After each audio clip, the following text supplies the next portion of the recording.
Welcome to the channel. Don't forget to like, subscribe, and press the bell icon to stay updated with every new story. The mansion stood in silence, its marble halls echoing with sadness that money could never erase.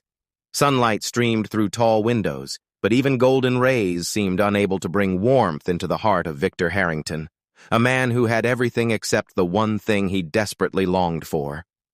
His only daughter, little Emma, was fading before his eyes. The doctors had given her 3 months at most. For a man who owned towers that touched the sky and businesses across continents, those words crushed him more than any financial loss ever could. Victor had always lived in a world of polished suits, glass boardrooms, and fast-paced decisions, but now his world had narrowed down to the quiet room where Emma rested. She was only 8, her hair gone from countless treatments, her smile weak but still radiant enough to make her father's heart ache. He brought in specialists from across the world, flying them in on private jets, paying sums others could only dream of. Yet every doctor shook their head with the same helpless expression. Into this world of despair stepped a quiet figure most people never noticed. Her name was Marisol, a maid who had been working in the Harrington household for less than a year. She was known for her steady hands and soft voice, the kind that soothed rather than commanded attention. Every morning she carried out her duties while trying not to disturb the fragile quiet of the house. But it was impossible for her not to notice Emma. Marisol had seen the little girl sitting by the window with her toys, too weak to run and play like other children. She noticed the sadness in Emma's eyes whenever laughter from the neighbors' children drifted in. She saw the father's attempts, lavish gifts, expensive dolls, extravagant distractions, but none of it filled the hollow space left by her fading health. One afternoon, while wiping down the glass table, Marisol heard a soft voice behind her. Emma was standing there, her tiny figure framed by sunlight, clutching a worn teddy bear.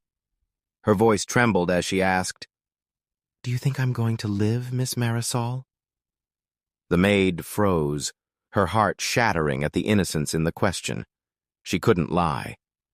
So instead, she knelt down, hugged Emma tightly, and whispered, "Sometimes life surprises us when we least expect it. Don't stop believing, little one." From that moment, something changed inside Marisol. She could not stand by and simply watch the child slip away. She didn't have the money or medical knowledge that Victor possessed, but she carried something else. Hope born from struggle. Marisol herself had once been a mother. Years ago, in a small village, she had a daughter who fell ill. Without resources, she had turned to natural remedies, tender care, and unshakable faith that love itself could be medicine. Though her daughter hadn't survived, Marisol carried forward the lessons that comfort, joy, and hope could bring strength no treatment could buy. She began spending more time with Emma, not as a maid, but as a friend.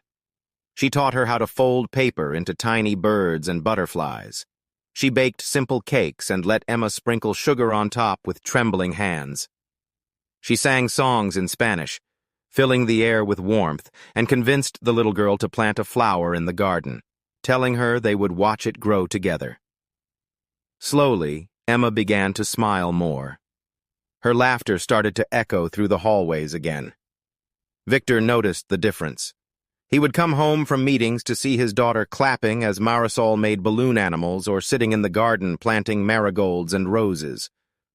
For the first time in months, Victor felt something shift.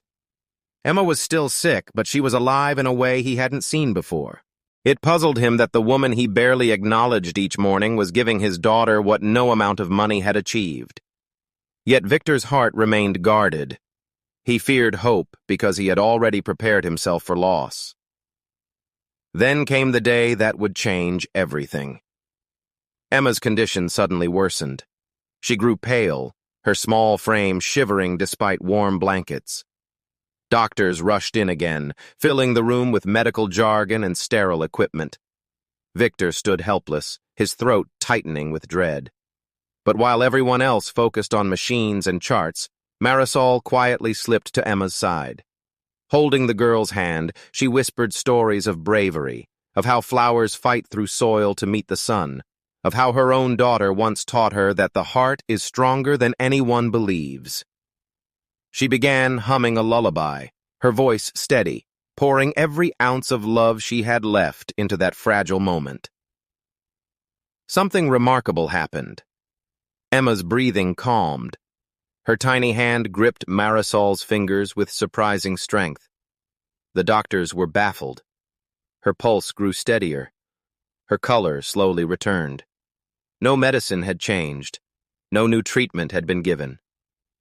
But Emma was fighting back, fueled by something beyond charts and numbers.